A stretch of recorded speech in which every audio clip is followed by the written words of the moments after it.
Hello, ladies and gentlemen, and welcome back to the DCUO SourceCast. I'm, of course, Trex, and alongside me is Super Patriot. What's going on, everybody? I know, I freaking love you too, Toad. I do. I mean, we had the Patriot Pony and Smexy Trexy image up there just for a little bit, but just for a little bit, just to give you a little tease. The picture's always there, though. It's always there. So just in case your Patriot makes me mad, I can just post that picture up. Oh, you see, no, sir. Here's the thing. Okay, now I'm somewhat on board with this unicorn thing again. Okay. How did you come back on board? Okay. The only reason why I came back on board is because of Team Unicorn. That's the only reason why. Oh my God! My online crush, Riley of Vanderbilt, is is a member of Team Unicorn. But that is the only reason why. If you continue to push this My Little Pony crap on me, though, I will make the video I was talking about doing. Look, they're the only cool unicorns out there. I mean, Twilight no, Sparkle. The My Little Pony ones? No. Team Unicorn are the only cool unicorns out there. Okay. I'm not posting. I'm not gonna put pictures of those females on our characters. I'm not gonna post pictures of them on here. At cartoon horses.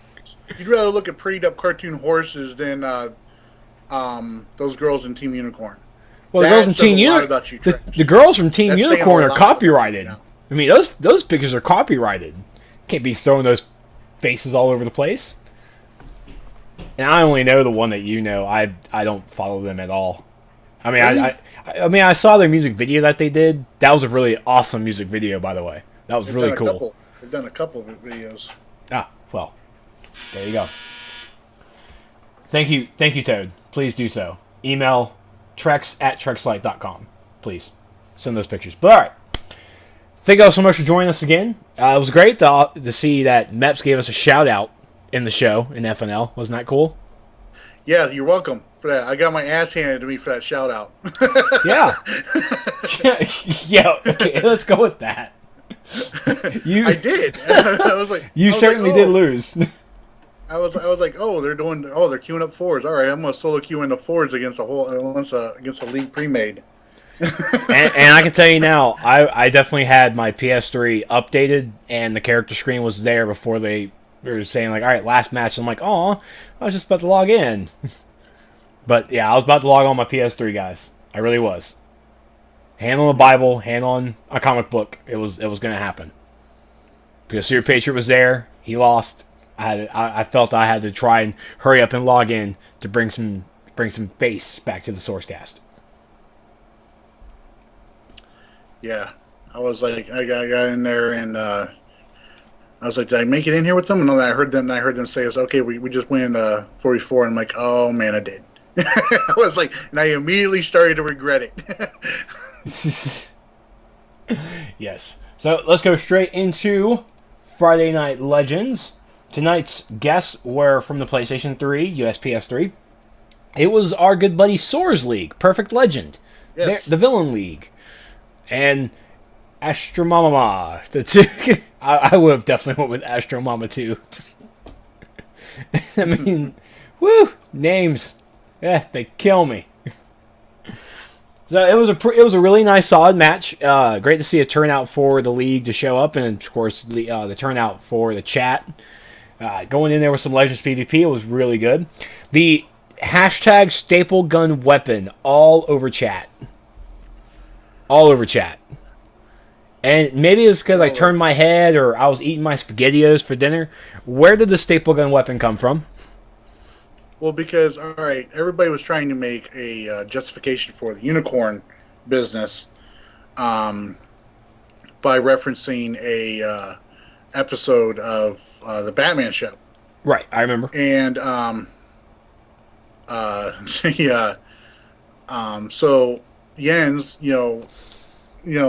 followed that up by saying that there was, in that same episode, apparently there was a villain called the Carpenter who tried beating Batman by shooting a staple gun at him. Huh. Thinking that it would be effective. Yeah. So the whip weapon idea is now thrown out the window. I now want a staple gun weapon. Oh my god. I think that sounds really good. Hashtag Jesus Trinket. Carpentry. That's cool. Which Batman episode was this? Was this the new Batman show? Idea. Or no, I'm pretty sure it's from the 60s series. I mean, come on, seriously. I mean, a supervillain that, uses a staple gun to, commit crimes. Yeah, it sounds like something DC would do. That's straight up Adam West stuff right there. It was a comic run according to Ivy Bird, and Ivy Bird's never wrong. Dual staple gun. It's still ridiculous. It's still the campy Batman. All right, we don't want campy Batman. All right, we want the, where is he? That's the Batman we want. We do not want marbles. I don't want marbles, Batman. We want Batfleck. Is what we want. All right. That's right. I mean, remember, Batman also had a villain. One of his, I liked the villain. He had the ventriloquist dummy. That was a villain. Is that lame? There's a short though, a fan made short. It was supposed to take place between. The story for it was supposed to take place between, The Dark Knight and Dark Knight Rises, and it was actually very well done. And they had the ventriloquist there, and it introduced the Riddler in it as well. I'll have to find that and show it to you sometime. But it was very good. If Decon was in here, he'd probably be able to find it for us. Where is he? Quick. He hasn't been by in I don't know. weeks. I'm getting sad. I don't know. I thought he didn't like us anymore. He showed up at my meet and greet Sunday. Okay. I mean, he definitely been tweeting us a little bit too. Yeah. There it is. Oh, apparently the Carpenter was a chick. I'm gonna click this link. Jenna Duffy, New Earth. Oh my God, she has a buzz. Oh, it's a buzzsaw. That's awesome. Win. That's completely win. Okay, so yeah, I want this. I want to dual wield that. I just want to dual wield the buzzsaw. What? I think it'll be really cool. Nothing. Abilities, thievery, equipment, power tools. You can. We already have a hammer, right? We have like a sledgehammer or something, right? Yes, there's a sledgehammer two-hander. There you Two-hander go. weapon now. There you go. We can get some overalls in there. Overall styles. That'll be great. Thank you, Ivy. Yeah. It'll be fun though. It'll be fun. All right, so Friday Night Legends, of course, it was a really solid show. It was good to see Soar. It was good to see his league. And how did you think of Soar's performance? As we are fellow community event council, or we are community council members, we need to judge his abilities. I saw Soar crying a lot during the podcast, during the cast. So I'm not sure exactly how he was, or how he felt about how he was doing. Apparently, it wasn't. I'm guessing by the amount of crying he was doing, he wasn't doing that well. I think he was doing great, but I'm sure he was doing fine. I have to say though, I'm going to agree with Spittle. Seeing his in-game character with the bird mask and everything, the character looks really cool. Yeah, really cool. Yeah, his in-game character does look really cool. So yeah, we need to talk about your performance because I promised Spittle that we would bring it up on during the recap. So so when you went into the match, what was going through Super Patriot's head? Well, I figured, I was like, I'm not expecting to win this. I'm going to do my best and all that, but I'm going to, also try out something new and all that, and try and present something in there and bring it up as a little topic of conversation in the chat, because I saw somebody mention in the chat, why isn't anybody using Superman? And I was like, that's a good question. I want to bring that up. So that's why I I chose Superman to go in there, and my main goal in that match was to kill the Lex Luthor. The That was Lex my main Luthor. goal. Yeah, I can't remember the name of the person that was using Lex on Perfect Legends team and all that. But yeah, that was my main goal: kill Lex Luthor in there. And like there was a feat involved for it. So He had so much intent. so that was my main goal. Obviously, that when you're going into a match, any kind of a PvP match, and you are hugging into it, and you're going up against a pre-made, obviously, the odds are not generally going to be in your favor because of that. Because the other teams probably they're used to playing together. They got communication going down, and I soon found out that I was getting focus fired a lot. As soon as I would come out, I got focus fired quick. But I mean, it does bring up some of the issues and all that. I have shared about the Superman Legends team. I think he's underpowered. I think he's severely underpowered. I brought up a couple of my points in the chat after I got out of that match, but yeah, that's just how I feel about them. I don't know. I'm sure it's up to debate. I'm sure. So, were you okay? I mean, I'm sure you weren't okay with your performance, though. No, I was like, no, I wasn't happy at all. If I had a different character, I probably would have done. But if I'd gone in there with Bane or Amon-Sor, I'm sure I would have done better than I did. So what did you learn from your defeat in this match?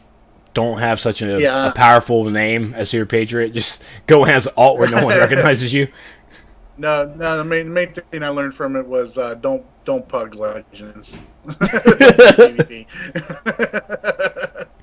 So you should have went in there with some fellow Dominican. I should have gotten some of my league mates together, but they were all off running like the new Trigon duos and some other tier 5 stuff and everything. We were actually supposed to try and do Wave tonight, and oh,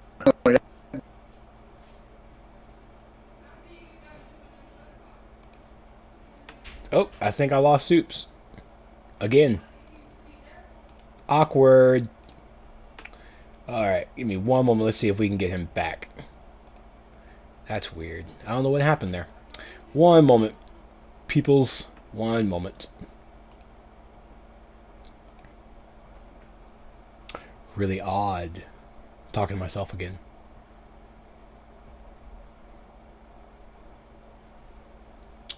Buddy, you with us? Nope. Let me actually... Wow. Talk about super awkward, stupid Skype. How come Skype always has to mess up on me? Oh, I think I got you back. Nope. I heard him at least. Alright, let me restart Skype. How's chat doing? You guys doing good? Good. Super good.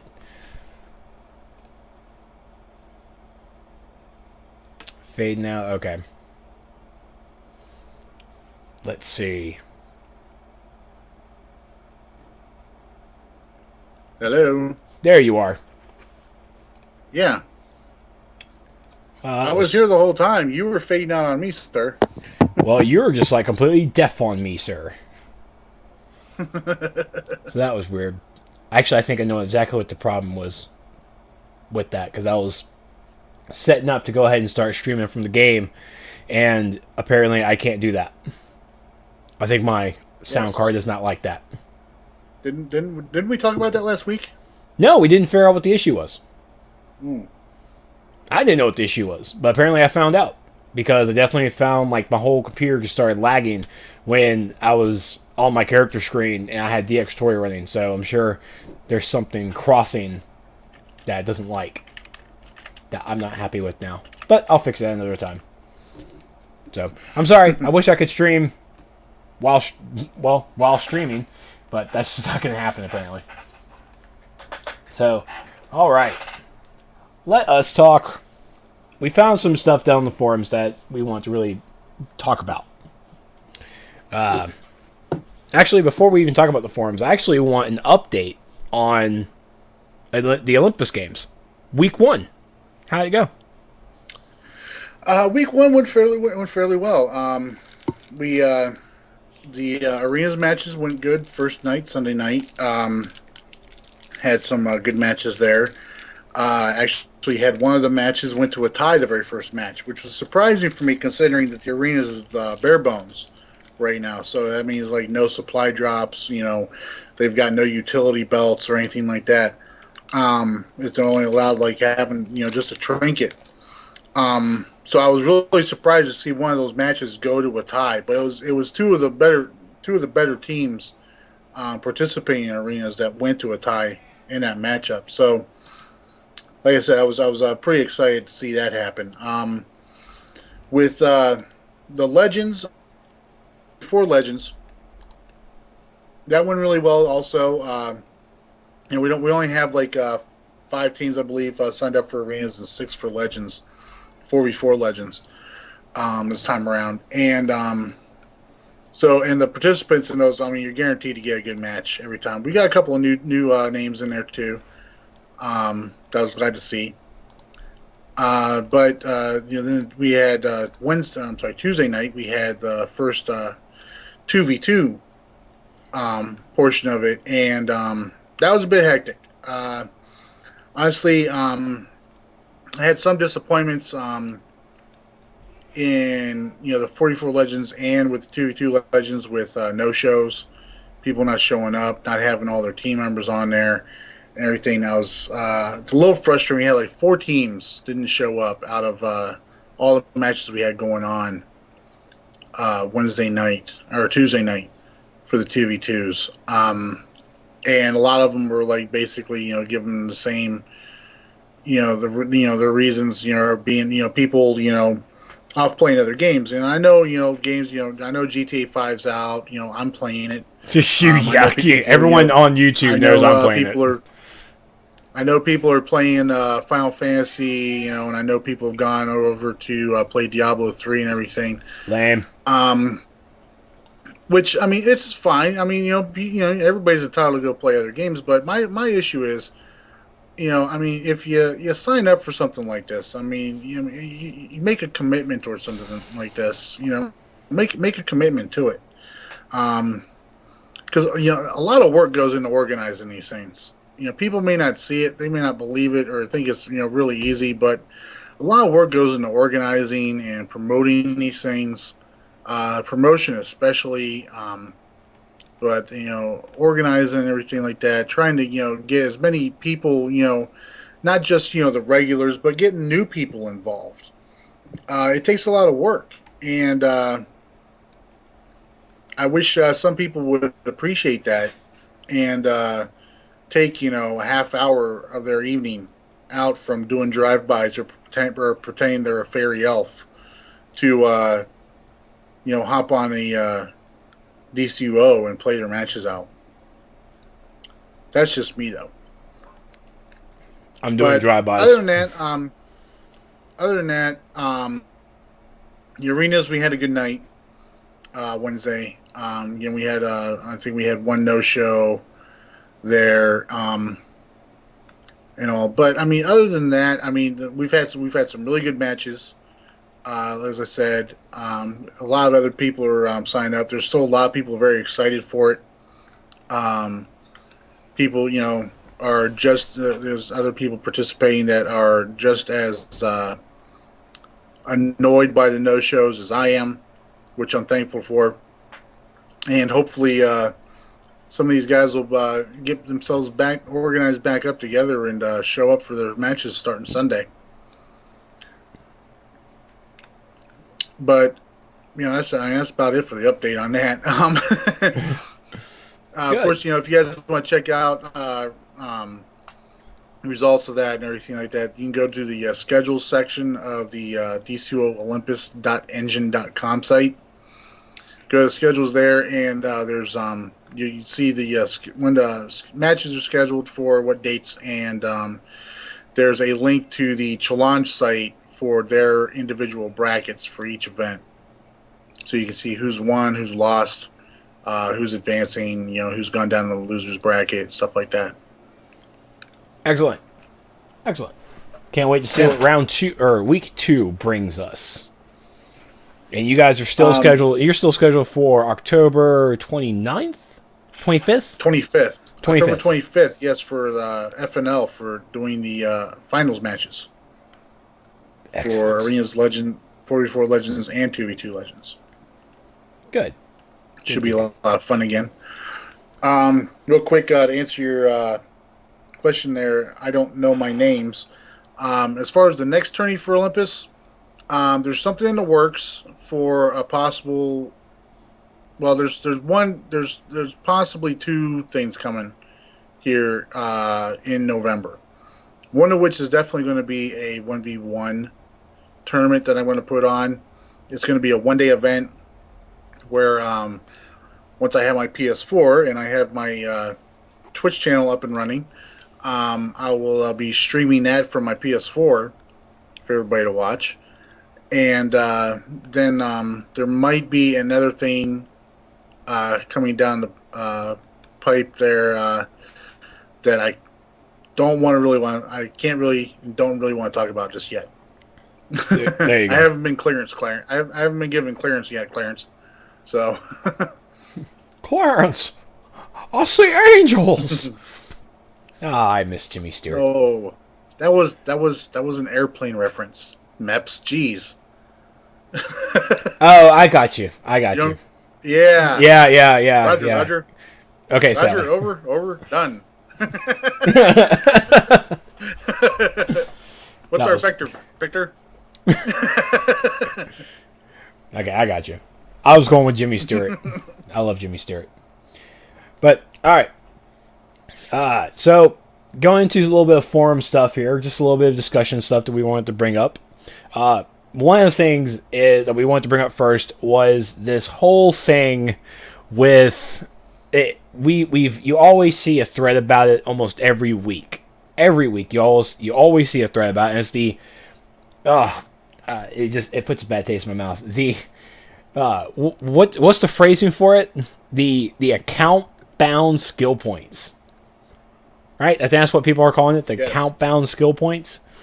I try to do a thread for the skill planner that I'm doing, and the thread just got flooded with nothing but that. It's like, thanks for understanding what the thread's about, because I definitely wanted to bring up a skill planner and talk about account bound skill points that I don't care about. Woo. So my take on the account bound skill points is I understand where people are really coming from. I greatly understand. I mean, Seer Patriot probably agrees a little bit more with it, because he completed the 500 duos, 500 alerts, and all that. I have not. 500 challenges. 500 challenges, people. 500 challenges. All right? How bored do you think I was on this game? Exactly. Think about that for a second. Yeah, so... Go run the Metro Hospital challenge, 300 times. Jeez. So, I mean, so he probably feels a little bit more irked or probably a different voice about it. But for me, again, I do understand where people are coming from, but I just don't see it being worthwhile. I just don't. Account bound skill points? Yeah, I just don't. For me, as a player, it's meh. If it comes, great. If it doesn't, cool. Well, that's because your skill points are meh. I am very happy with my skill points. I have 99. I'm like, done. Or maybe 98. I can't remember. But I mean, my skill points are higher than my CR. So at least I'm that great of a player. What can I say? But it's...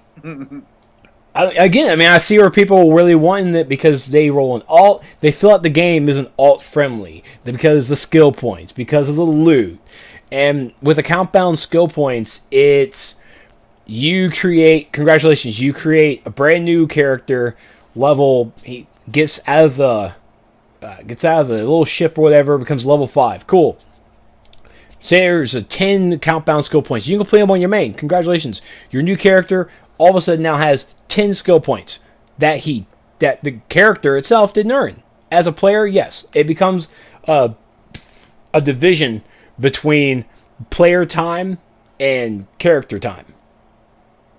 I mean, the player itself, sure. I've played Black Ember since launch. I have 99 skill points. I've completed some really hard ones that maybe might be considered a account bound. I go into one of my other alts. Boom! I get a free skill point. Well, for that character, why? Why does that character get that when it's a character progression game? A character progression game.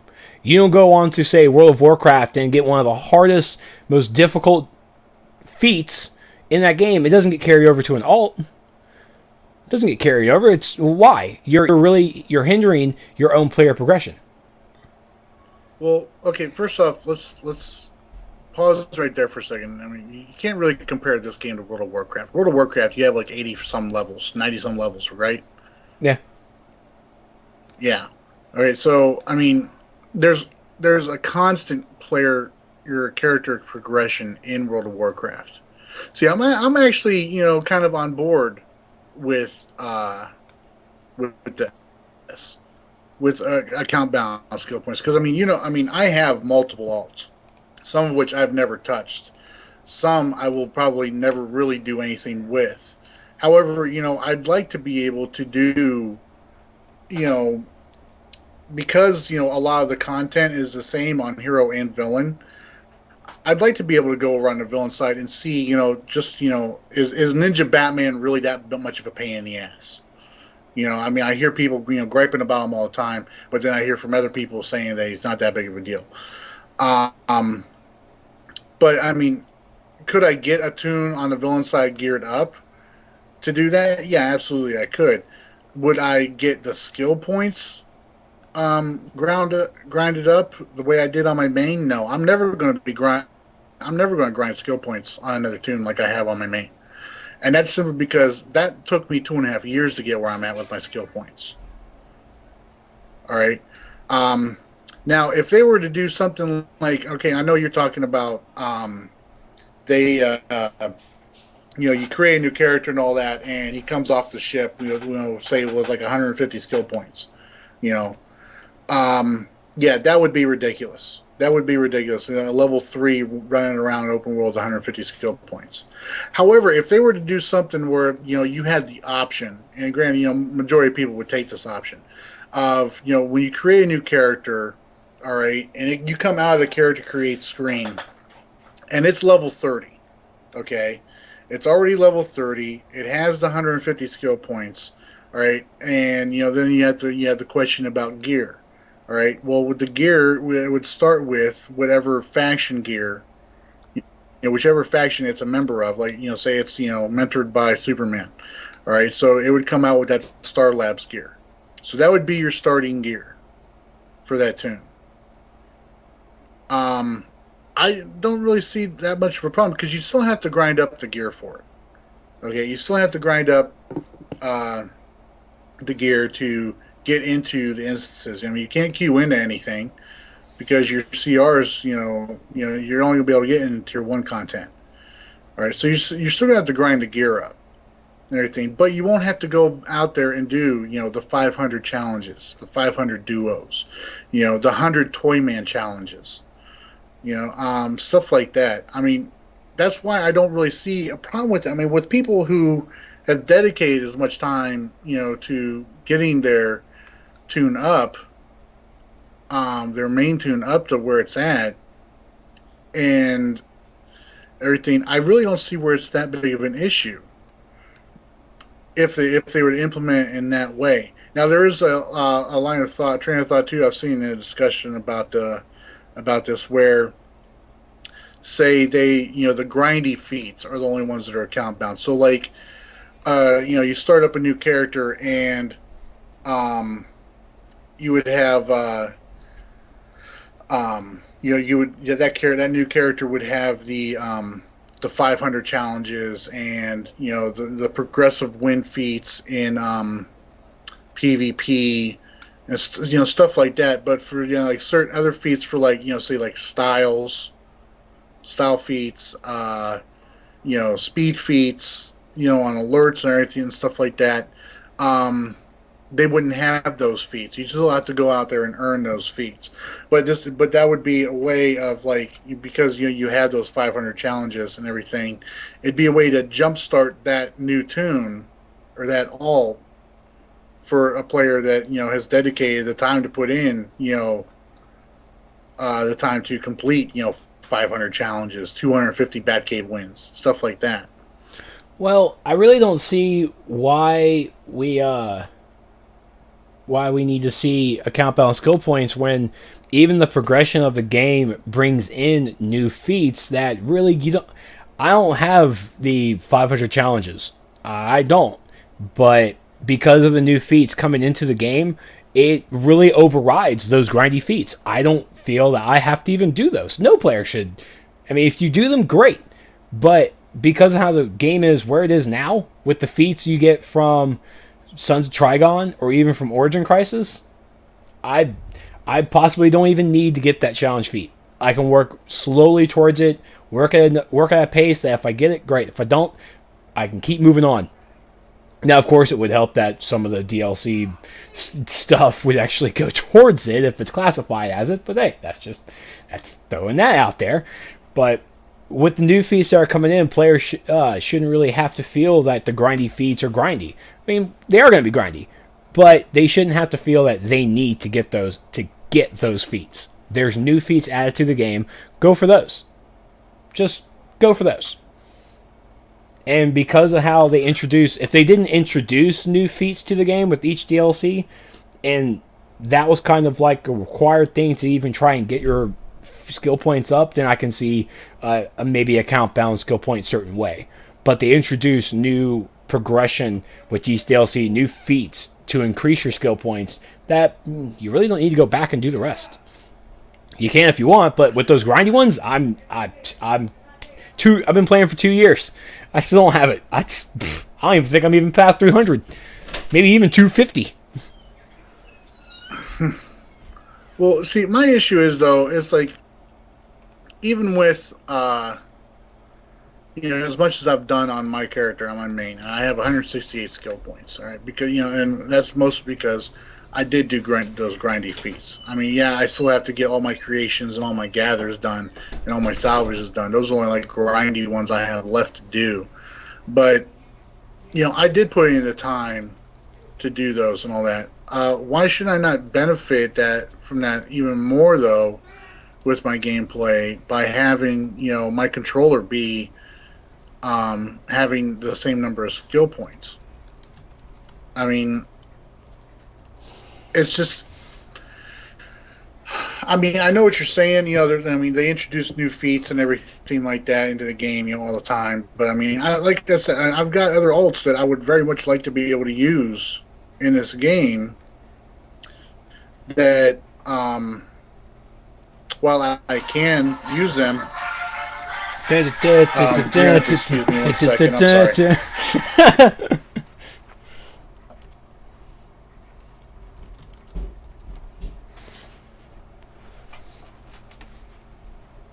And you don't know who Fluttershy is. What's going on with that? This is Fluttershy.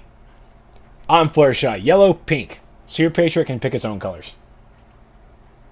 There's no telling what his colors could be.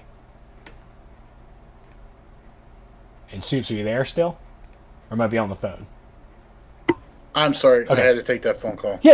That was the Ohio State theme fight music, by the way. Calm down. Everybody that didn't know. I don't think they wanted to. Okay.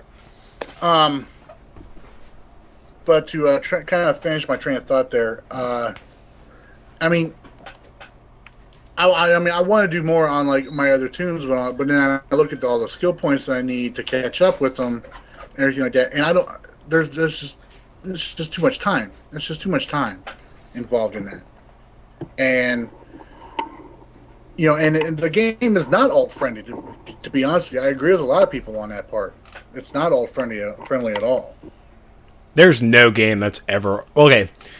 I will backtrack because World of Warcraft is a little alt friendly, but only because of where it is now, because of how large the level cap is. I mean, this game is 30 levels, and then the only thing you're really grinding to get up to where it needs to be are your skill points, and that's really it. Right. Okay. Well, like here's a point. Here's a point I'd like to make. All right. This game, along with many others, MMOs include MMOs, they sell experience point booster packs, right? Right. So you can level up faster. Right. Right. Well, why don't they sell skill point boosters? No. Maybe. See, Well, hold really on. No, you're wording it wrong. You're wording it wrong. On this, Trex, Hold on. No. You're wording it wrong. I'm surprised you're taking a stance on this because of the fact, and this isn't a bust on you or anything like that, but I mean, you've been playing the game as long as I have, and you have, by comparison to somebody who's been playing the game as long as you have, you are very low on your skill point count. I am.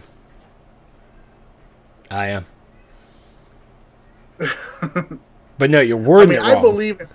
Don't get me wrong. I believe in people needing to go out there and earn those feats on their mains. I don't think a new player should be getting on this game and being able to buy, a 50 skill point booster pack or anything like that, and having 50 skill points. I believe those guys, new players need to get on this game and earn everything that they need to get. But for people, who have been playing for a while, I think, account bound, skill points would be a good reward for that. There's honestly no way that a skill point booster would even be effective at all. Because I mean, what would in your example, what would the skill point booster do? Well, for instance, okay, like speed feats, like one of the hardest alerts to get a speed feat for the average player who is at that level for like tier 3 alerts would be Arkham Asylum. That'd probably be the hardest speed feat to get on an alert for somebody who's coming up. I don't even have that skill. I don't even have that feat. Right. So a token or something like that would increase the time needed to get that speed feat. That's not a skill point. That's not a skill point booster. It's a booster to get the feat, though. And that's that right there is a 25-point feat. Trying to get that speed feat. What if they introduce another feat or a token that say, perfect example, 25,000 gathers. All right, 25,000 gather feet. All right, say they introduce a token, all that for a short time or whatever. Every exobit you collected counted as 4 or 5. What about saying that every challenge, a token that for a while it said every challenge, duo, or alert you completed counted as 2 or 3 or 4.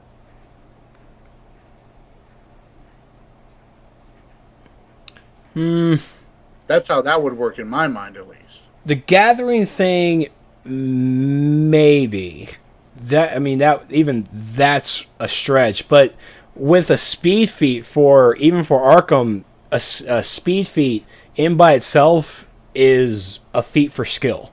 If you can complete that thing under the amount of minutes, that's a skill that should not even be nowhere near something that can be sold in the marketplace. Here's another example then. Okay, I have, as you know, I have respect the powers on my main, from fire to mental to electricity. All right, so I've done the 3 rolled powers. All right, in this game, I have done the speed feat with all 3 of those powers on Arkham Asylum. All right. Separately. Okay, are you saying that because if the concern is that it's skill based, so I need to be skilled at mental in order to get that speed feat, with the group that I'm with? Does that mean that? I mean, I just eliminated that concern right there, because obviously I was skilled enough with mental and electricity to get the speed feat times. With those powers on my main, So, where's the justification now then? It depends on the group. It depends on the skill player of the group, not just a single person.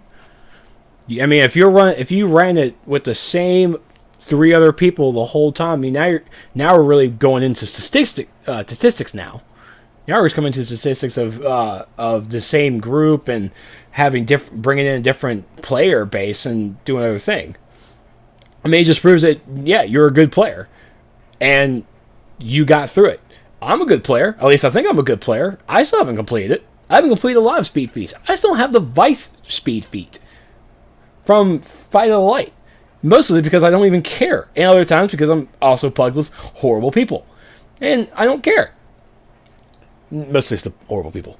But it's anything... The level in this game really stops at 30, but then of course we have the progression of skill points.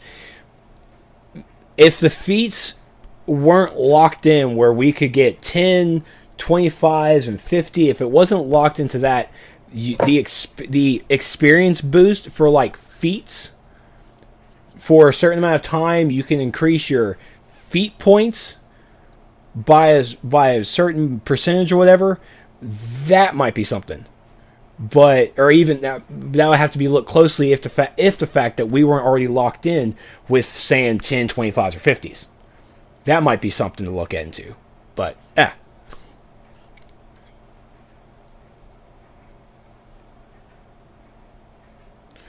But I mean the account bound skill points. I mean, of course, Meps has said that they're looking into it. And it's honestly, even from the discussions we have here and discussions that we've seen on the forums multiple times, it gets heated. And it also, probably even on the developer front, it's really hard to even try to wrap it on how it could be done. And what feats could actually be accountable for that. I mean, whew. Well, like I said, the feats that could be accountable for that, the 500 challenges.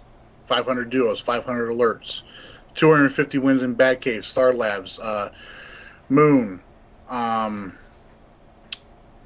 legends, all the legends, I mean, all those grindy feats, those could be account bound, all right.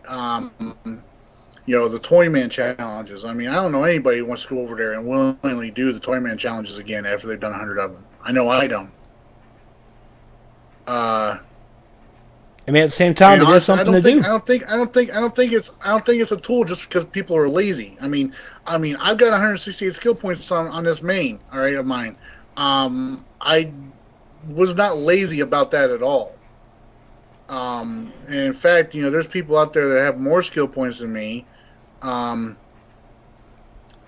who were not lazy about doing it either. It's just they had a lot of dedication to their mains. So why punish them for, not having the time or not making the time to get, a couple other tunes up to around 120, 130 skill points or so? Because, say that the league that they're in, they were the only tank. All right, that need that, in that league that could, get them through content.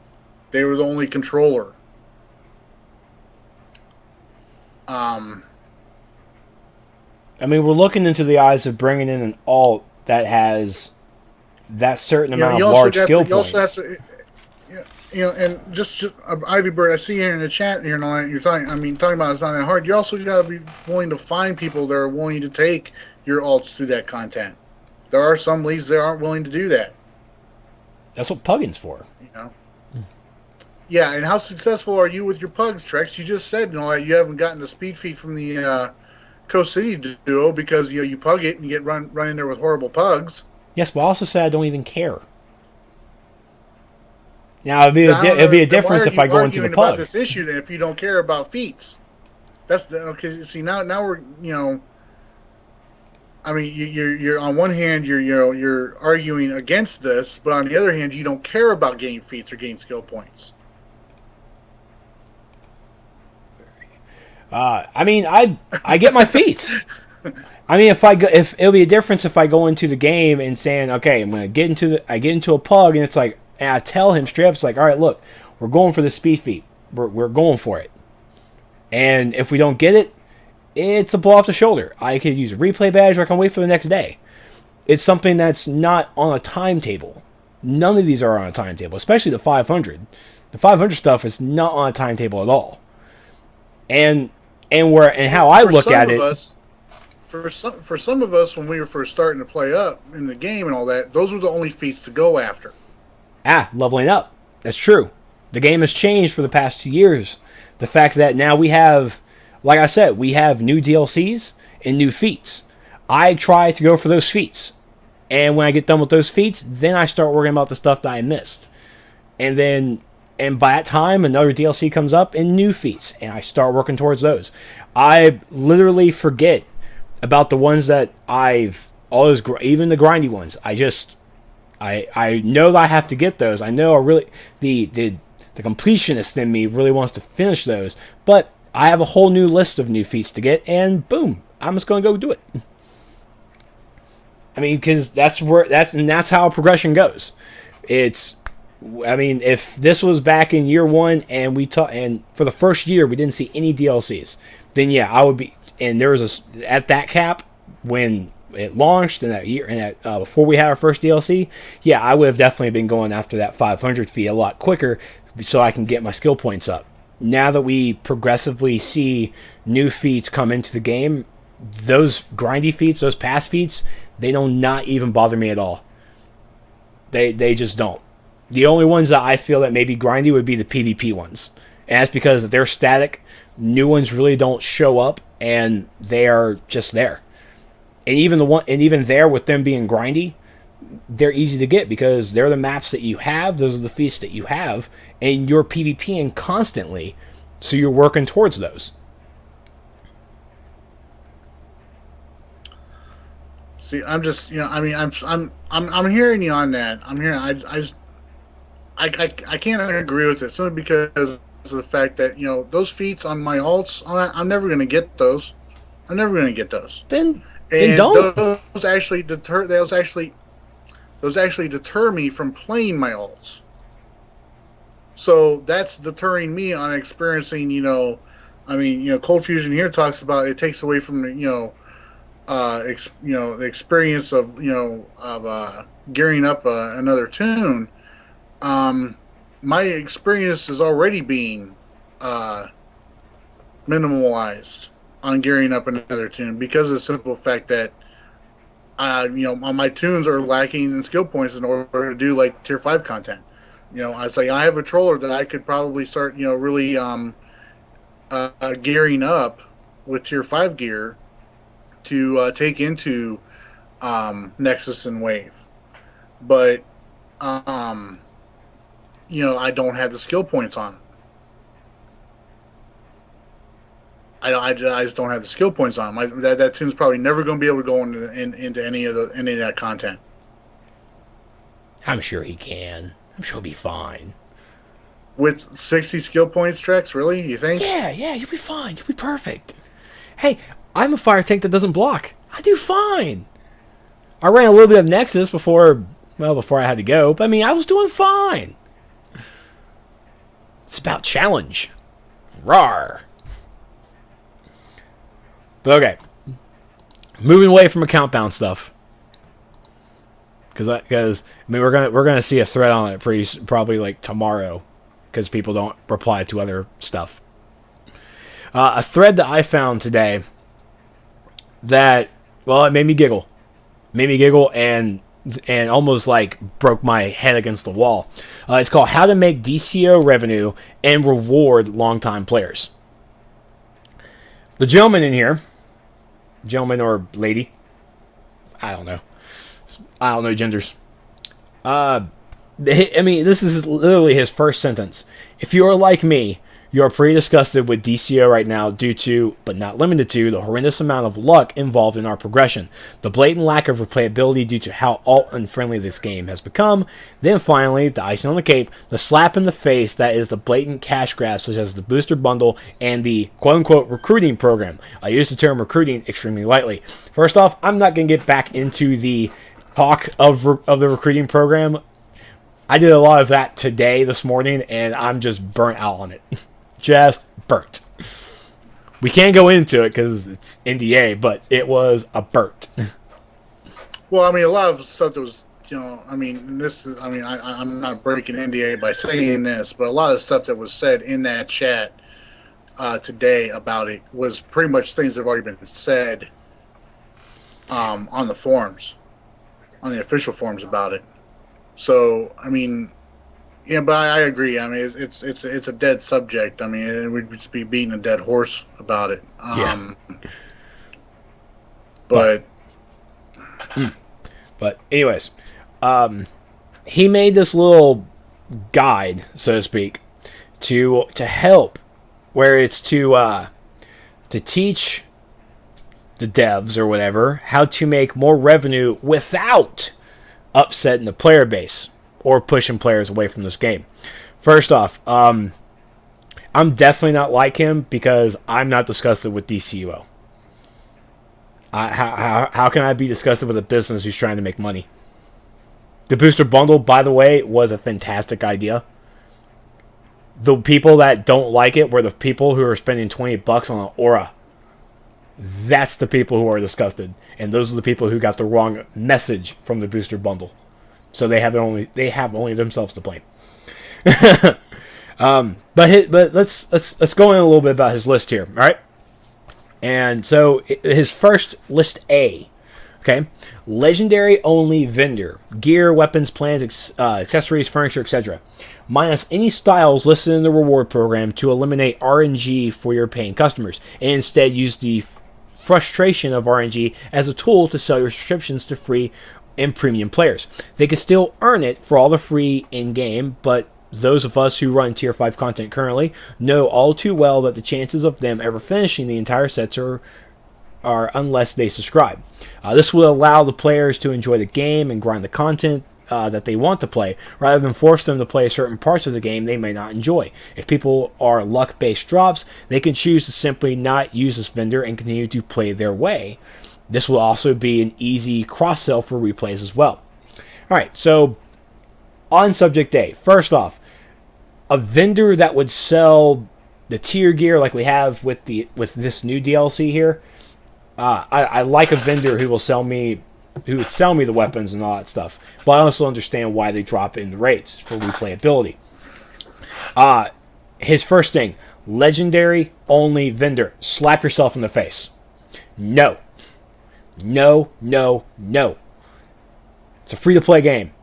When I hear the words legendary only, it's like, well, congratulations, this is your game. You're trying to subjugate to people.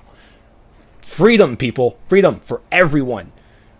Legendary subscribers, speaking as a legendary subscriber, I would hate to be separated from the free-to-play guys, that I can only get something that they can't. I would feel horrible. No, they can get it, Trex. All they'd have to do is sub up. No. Yeah. No, that's horrible. That's a horrible idea.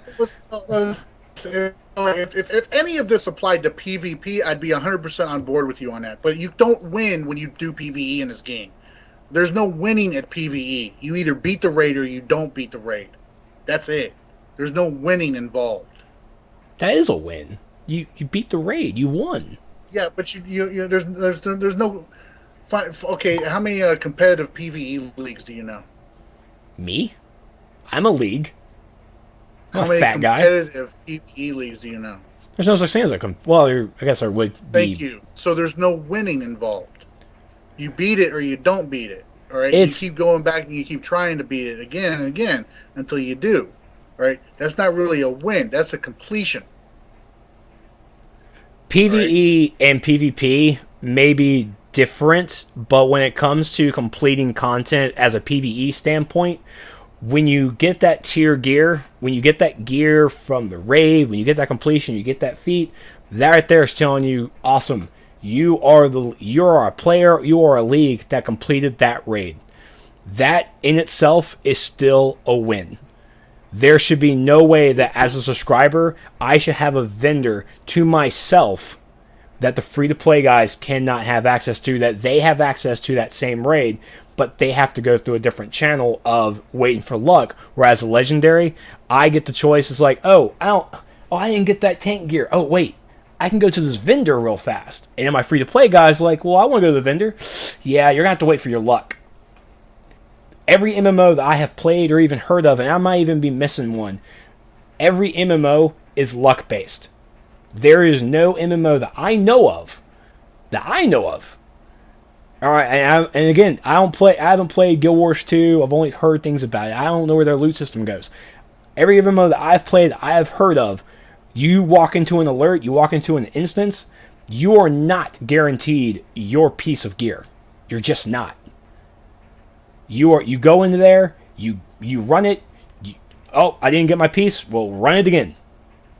Just keep running until you do. That's really just it. People are complaining about the luck in this game. That the luck when it comes to the tier gear, that I have a thing with. That I do have a thing with, because I think that I should, my tier gear that I get from a vendor should be the be all end all, not really something that drops from luck to be the best all end all in a run. It should help out, but the tier gear should be the end all, should be all end all. That's my thing. But legendary only, even in PvE or PvP, is a no-no. It's just not. Well, PvP is definitely a no-no, because that's the definition of pay to win. But with PvE, I mean, I don't see it as a. I mean, because they have the option to sub up. There's the option, but you just can't. For legendary perks, all right. I mean, the same thing applies to like inventory space. I mean, yeah, they can buy more inventory space, but a legendary player is going to have far more inventory space than a free player ever will. Even if they buy all the inventory spaces they can get as a premium player, all right, a legendary player is still going to have more inventory space. All right, a legendary player is going to have more bank space. All right. Now, see, that's just that right there. That's just inventory. This is actually talking about running content, about actually having gear. Those right there are two different things. For starters. All right. I firmly believe that the fact that the traces and the time traveler gear is the best gear in the game, and you can only get through by luck of the draw in drops. I think they did that backwards. It's the first time they've ever done that with any content in this game. All right, always the best gear has been the gear that you purchased with marks that you earned.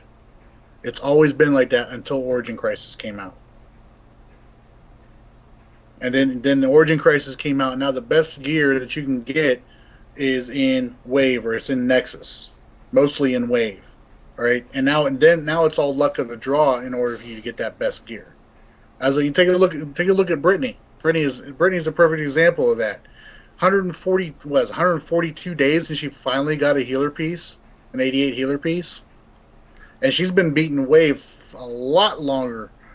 For a very long time, she's been beating it. A lot longer than most. And that's her never glitching it or anything like that. Obviously, if 142 days and she never glitched it, and she finally got a piece.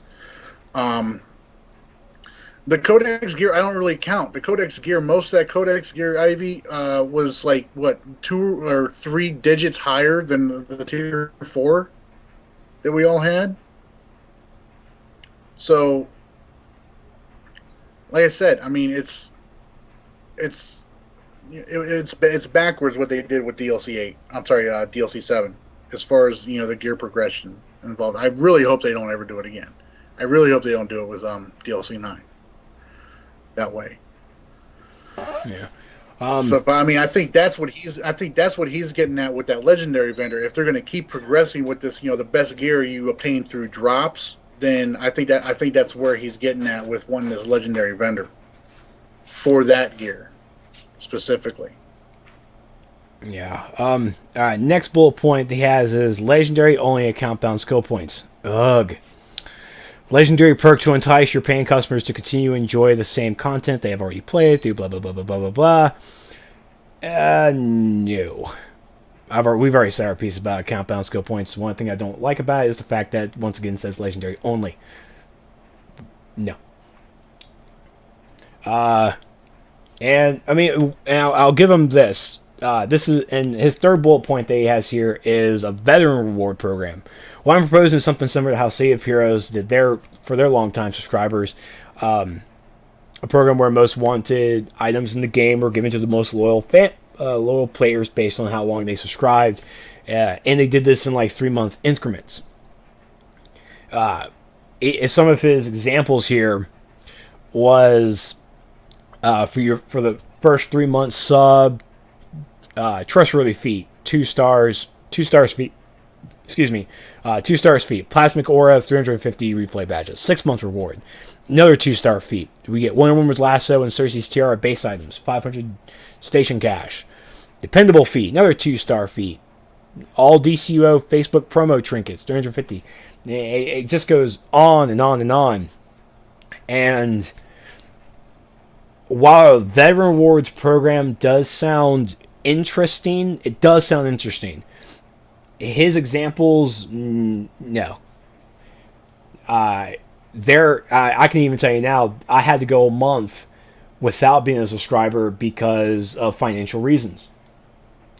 That's basically up to it. And most people in this game are sometimes that way as well. They are a subscriber. They have a bad month. They might have a bad 3 months. And they're not able to sub, even though they still play the game, even as a free to player. Isn't a premium player. They're still playing the game. But because of financial reasons, they couldn't. What? They don't get the 3-month reward because they can't help that they didn't have the $15 or whatever for the month. I mean, it comes down. It really does. It's sketchy. I mean, a veteran rewards program may sound... the idea sounds nice, but how to implement it, how it would go about, is kind of weird. I mean, it really is.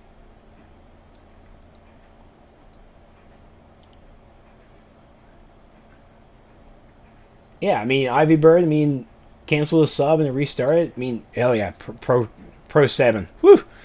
Those issues there I keep hearing about. I mean, they try.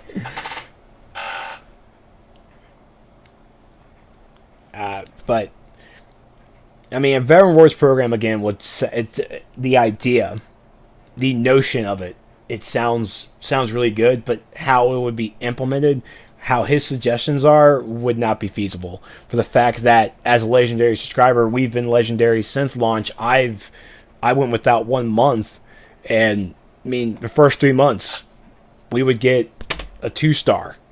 We would, what is that? That's 25 feet, right? 25 feet points. Which feet again? Yeah, I mean, just like a 2-star feat. That's 25, right? Yeah. Okay, okay. Just want to make sure. That's 25. We get feat points for just being a sub. We get an aura, and we get replay badges. We already get replay badges, by the way, already. And I'm perfectly fine with mine. I haven't even run out yet.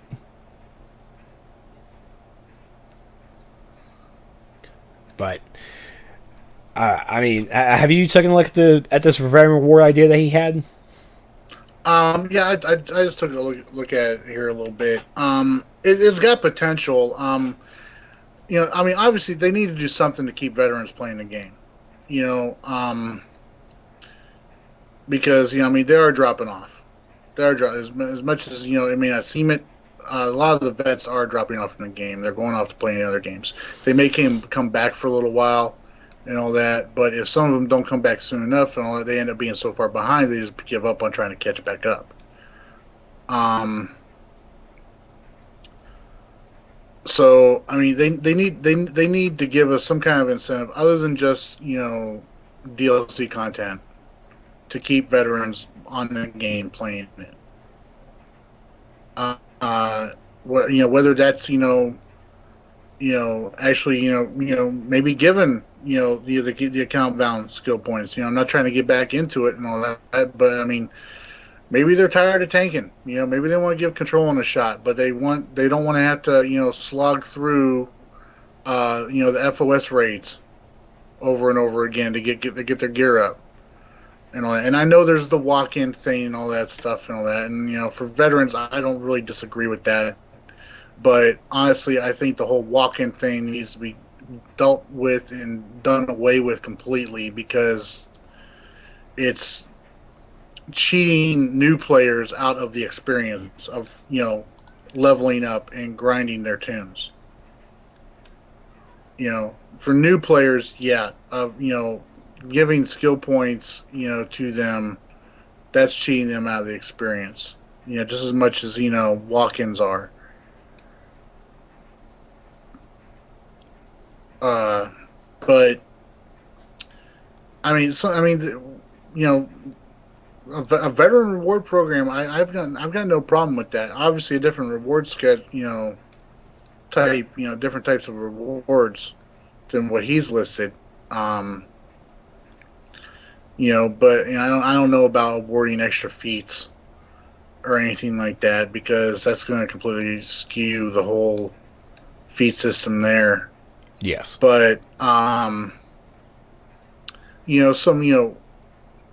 rare base items, weapon styles, and all that. I know they said that the freaking Wonder Woman shield style is trademarked the same way the green auras are by DC, and they can't introduce it. But I mean, if they could introduce something like that, I mean, I'd take that as a veterans reward, something like that.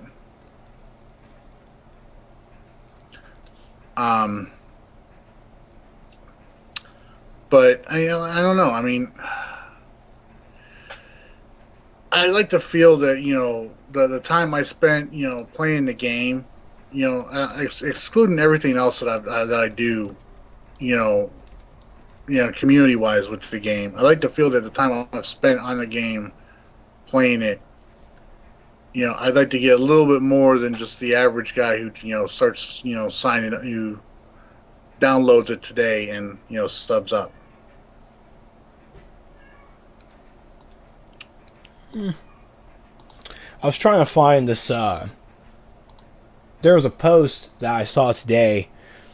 It might have been today. It had to be today because I wasn't on it yesterday. About the gentleman brought up an idea of like a role specific instance where it would give players the opportunity to actually like test their other roles. Because, I mean, of course, we start the game off as a DPS, level 10, we get access to our other roles. We get our support roles. And I wish I actually remember the name of it, too. It was something really funky. But oh, there it is, actually right there. Yay me. Yeah, role-specific solo missions. And when I first saw it as a glance, I was like, oh, great. Another thing for role-specific items. But after finally dealing with customers and coming back and fully reading it, I mean, he goes off where it's literally an instance that shows you how to do your role. Where, like a mission, like for healers, keep as many people alive as possible using your healing loadout. For trollers, using CC to keep enemies off, away from NPCs. Tank, keep aggro away from NPCs. I do like the idea. I like the direction he was going with it as a way to help those players out who still don't understand how to do their actual roles outside of DPS. The game still doesn't really have that, and it's really a learning curve. And at the same time, I do also recommend people to go to YouTube or go into the forums. Everywhere. The online has that. Tess, stop stroking your lifetime sub. It's weird. It's just weird. What do you think of the idea of like just an actual mission that when you hit level 10, you'll get a new mission saying that as a healer, you have to like, oh, we gotta go over to this so and so and keep these people alive. I think something like that would be good as a good way to break people into the alert group dynamics. So say like you do, like you said, a healer-specific challenge, okay? You go into an instance where you are grouped with 3 iconics. One of them's tanking, the other one's controlling, the other one's DPSing. All right, so your job is to keep those people alive for that. So it's kind of like an alert instance, but with iconics, so it's more like a challenge. Yeah. Same thing can be done for controlling, DPSing, healing, or tanking rather. You have to perform your role. You know that. Tanks obviously have to keep the ads and the boss off of the iconics that you're in there with. But yeah, it would be a good way to break people into actually learning their roles. If it was done that way, I think it sounds really good. Yeah. Yeah, I mean, yeah, after really reading into it, because, I mean, maybe my Feet Hunter, of course he's Quantum Controller. I really just take him into the FOSs just because. I think he can probably do Gates Taurus. I can't remember. No, he can't. He doesn't have. He's like a CR68. Damn hump.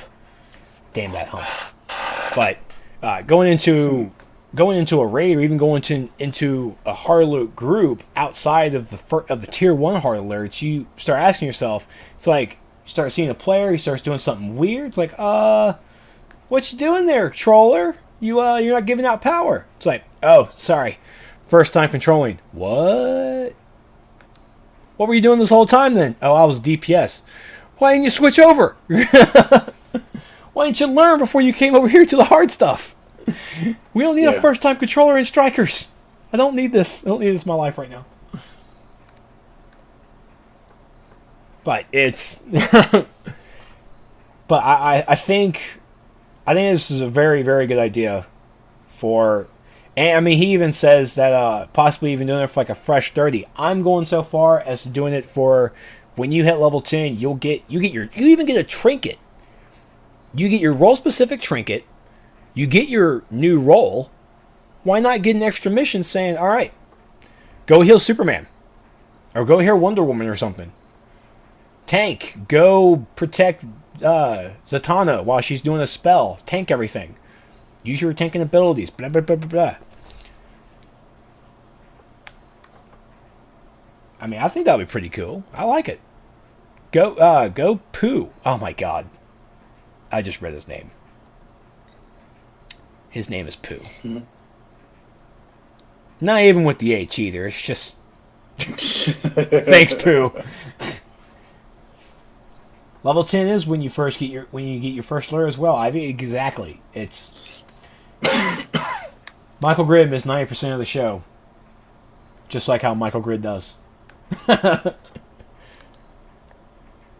Yeah, but at level 10, you get your first roll. You unlock your roll. You get your first alert. How many people, new players, actually know how to control, or tank, or heal? And that's where at that level. That's where the mission comes in. And learning it at Area 51 is the worst alert to learn how to do your roll in. Okay, that's very seriously. True. Not gonna lie. With the exception of the boss fights, Area 51 is the worst alert in the world you could possibly learn how to play your role in. Because everything is so freaking spread out. Yeah, it is. Until you get to the boss fight. Now, I also want to. I know we're already like an hour into the show, but I really wanted to touch on this as well. I can't remember where the post. Actually, I do specifically remember. Tess, are you still here? I think Tess should still be here.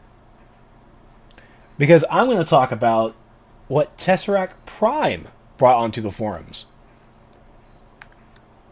Because it hit me deep as a fellow controller. Or alt, really.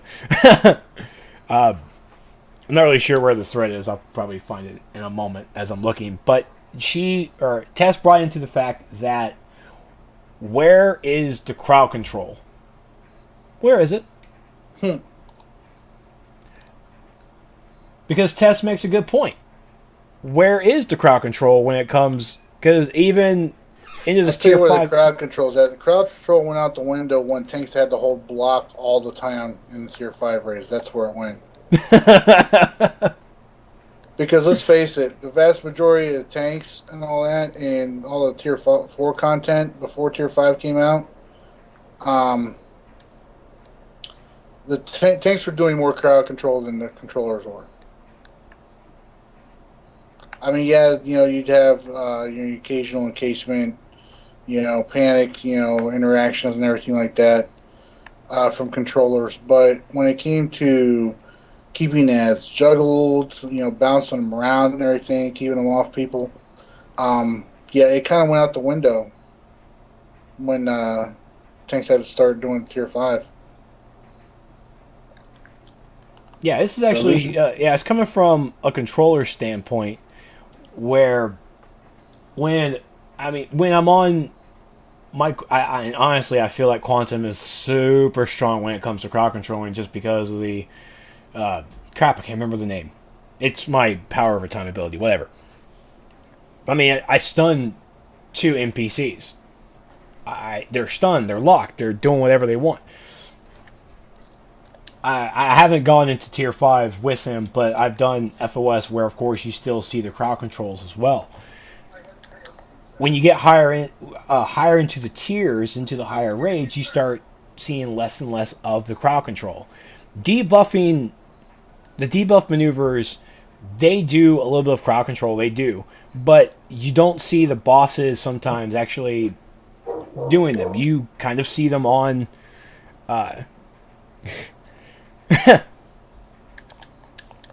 only want to touch on it a little bit. I don't want to get a full conversation on it but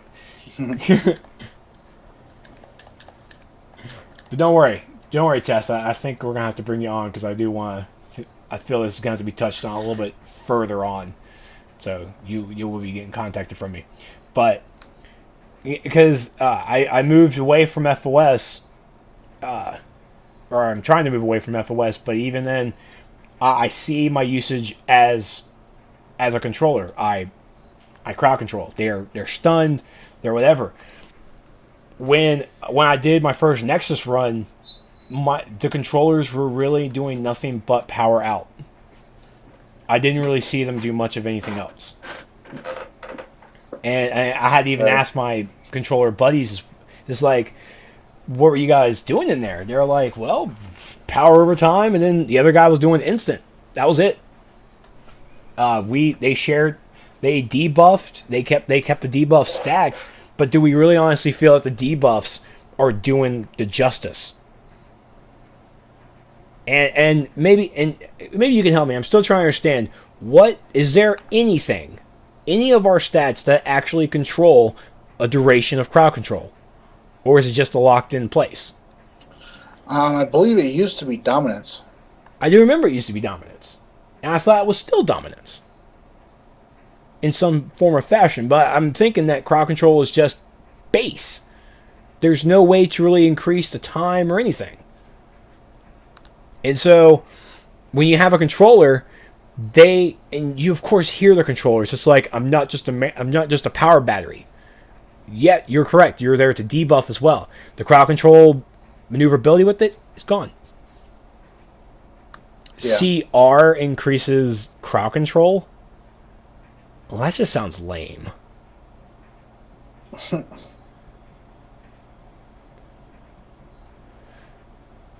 I wish it was dumb. I feel that maybe when I get actually into Paradox and Rave or Nexus and actually do well in them, I honestly might want to talk to my controllers, just like, guys, don't even debuff. I want to see these bosses without the debuff so I can actually see it. Why the debuffs are the debuffs are very necessary for wave. I mean, But I mean, do you actually see? Do you see the difference? Do you feel the difference? That's where I really want to go with. well, the thing is, the bosses in there, they hit so hard. There's really no point in Oh, we got a world broadcast here on USPS3, everybody. All GCPD units. Penguin's gang has been seen at Monarch playing cards. All units, please respond immediately. He just did not post that in World Chat. I believe he just did. So I'm heading to Gotham. Here, let's see what's up. But no, I mean you need the defense on there. You know, there's a boss in there that you have to put a healing debuff on. Putting a damage debuff on them though is like pointless because they hit you for like 20k anyways. So them only hitting you for 19k is not really going to be that beneficial.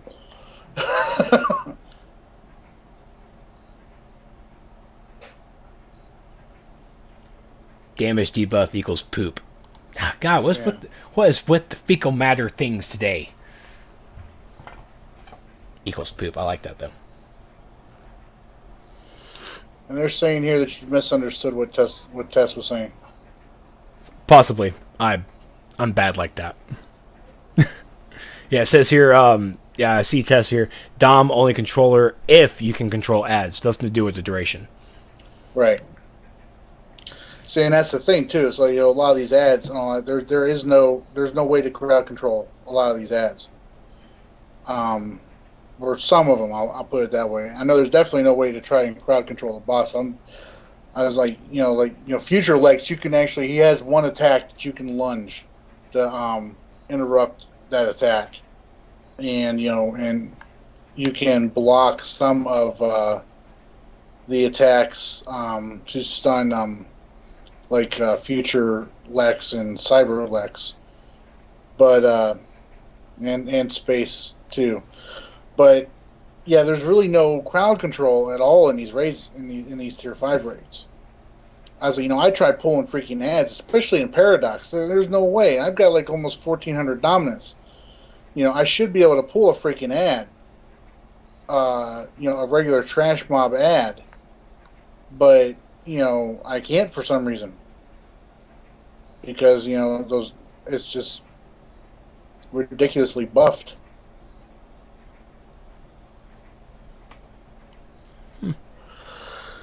Okay.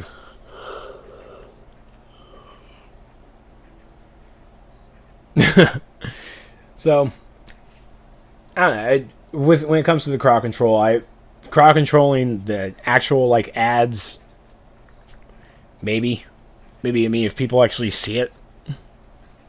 But I also do understand that bosses and maybe certain ads are just immune to crowd control whatsoever. I didn't yawn. Did I yawn? I don't think I yawned. I probably did. But, alright. I want to actually end the show with something special. Because it was fan-made. I have to say, with the quickness, too. And it looks really cool. Crap, I can't find it. There it is. Alright, I think you guys are going to like this. This was created by Super Toad. During the show. And he sent it to me. I think you're really going to like it. You ready to see it? Yeah, I'm ready. Let's see it. Okay. I'm going to put this right above our logo. Oh, let me actually increase the size. There. Don't you just look chipper? I don't see it yet. Give it a moment. It's a-coming.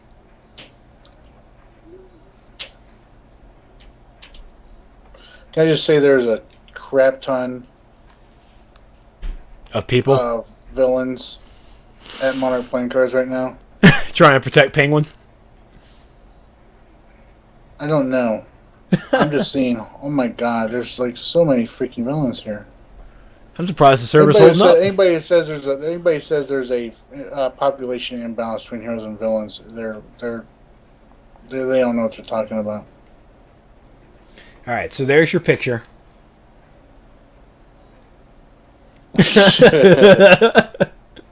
And I froze. And I froze. Exactly. Yeah. This picture represents us very well. See, I actually kind of like that representation of me. You got that silly dorky grin on your face. Yeah, that's a very good representation of you. And me sitting here wondering what the hell you're smiling about. That's fairly accurate. I like how it has the red lines on you. There's honestly nothing. Marks. Yeah. There's stress marks.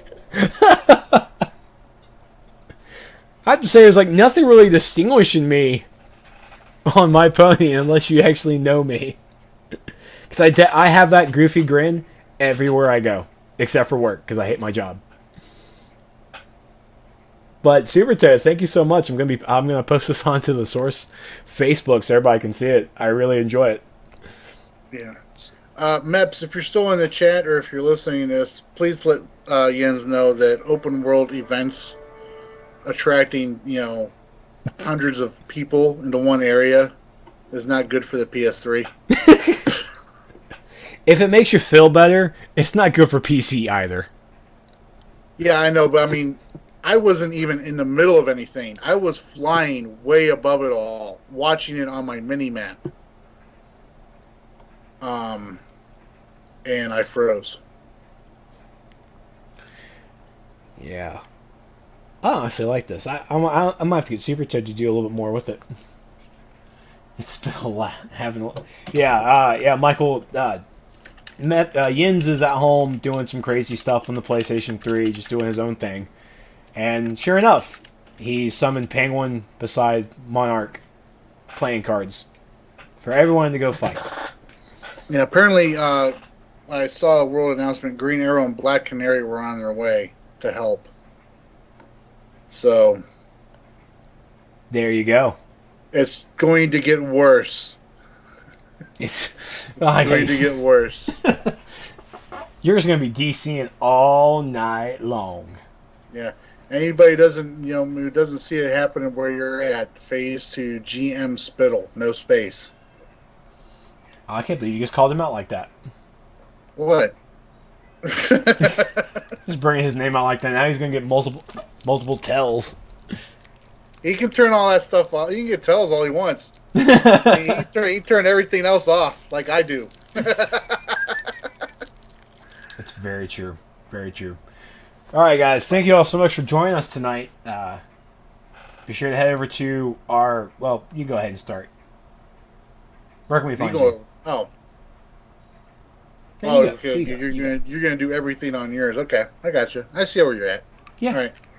Do you want me to do yours? I'll do it. You want to find me? Obviously, you can find me on YouTube.com/the Daddy's House. There. You can also find me on Facebook /the Daddy's House, and I'm also on the Twitter @the Daddy's House. There. You can also find me on Google Plus now. I've created my Google Plus, and I'm the Daddy's House on there as well. Also, make sure you guys check out the kingdomcome.engine.com site, community site for everybody that plays DCUO, even you Odyssey guys who think PvE is a winning thing. I'm just kidding. I win. Trex, where can we find you at? You can of course find me on my YouTube channel at youtube.com/Trexlight, over on Facebook /Trexlight, and on the Twitter @ThisIsTrex. You can find the SourceCast over on Facebook @DCUO SourceCast, and on the Twitter @DCUO SourceCast. One last announcement before we go. I want to again thank you all so much for joining us tonight. I want to give a quick update on the DCO Skill Planner. If you guys did not see my live stream earlier this week, be sure to head over to my YouTube channel and you can find the video there. It is an hour and a half long. I probably should, as Super Patriot pointed out, I probably should have named it a preview. I should have just named it the movie. Yeah. Because, I mean, I'm sorry, previews are not an hour and a half long. That's a movie itself. Well, people really got into it. I didn't expect that. But I know I said I would try and get just like people I have as testers that I'm going to contact. I know I was going to try and get that done this week. Where I found an issue that I wanted to actually address before I released it, and that is the save and load button. I wanted to get those two straightened out first. The save button's already working. The load button, on the other hand, is a bitch. And I'm working on that code right now as fast as possible. And so I'm going to try. And I got to contact my other guy who's going to help me get this onto the website so you people can start downloading it. Because I can't send it through email. How you like that? Stupid, executable files.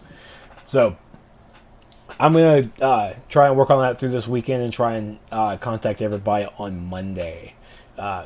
Also, you're going to want to go to my website at Trexlight.com to go and sign up onto the forums. I'm going to have a forum post for pretty much also a section for the beta testers or anybody else who even wants to stop in and just talk about it. But that's where the consensus, where everybody's going to go down and write notes that I can go to. So there you go. All right, playing that beautiful outro music. As soon as I find the file, I think I found it. Thank you so much, guys. Y'all take care. That's it. Game's over. Step along, nothing to see. Get going before my good mood wears off. That means now.